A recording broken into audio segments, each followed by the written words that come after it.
Paytaxtımızda möhtəşəm kitab fləşmobu keçirilib. Təxminən 30-a yaxın şəxsin iştirak etdiyi fləşmoba gənclərlə bərabər uşaqlar və yaşlı insanlar da qatılıb. Onlar açıq havada özləri ilə gətirdikləri kitabları oxuyublar. Məqsəd isə bir olub. Kitabı sevmək, qiraətə marağı artırmaq və ictimaiyyəti mütaliəyə çağırmaq olub. İştirakçılar ölkəmizdə az-az keçirilən bu cür maraqlı aksiyaların kitaba diqqətin, qayğının artırılması yönündə faydalı addım olacağını düşünürlər.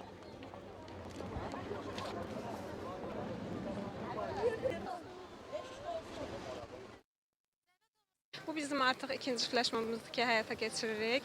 Məqsədimiz kütlə effekti şəklində cəmiyyətdə kitab oxumağın vacib amil olduğunu aşılamaqdır. Kitab fləşmobu, yəni deyək ki, mən birinci səfər də qatıram. Yəni mənim öz ətrafımda kitab oxuyanların ətrafı böyük bir marağına səbəb oldu. Yəni ona görə də digər dostlar da gəlməyə planlaşdırır. İnanıram ki, bu fləşmob düzdür, Dəniz xanım birinci səfər təşkil edir, ikinci səfər təşkil edir. Yəni bundan sonra da gənclərin kitab oxuyanların böyük bir marağına səbəb olacaq.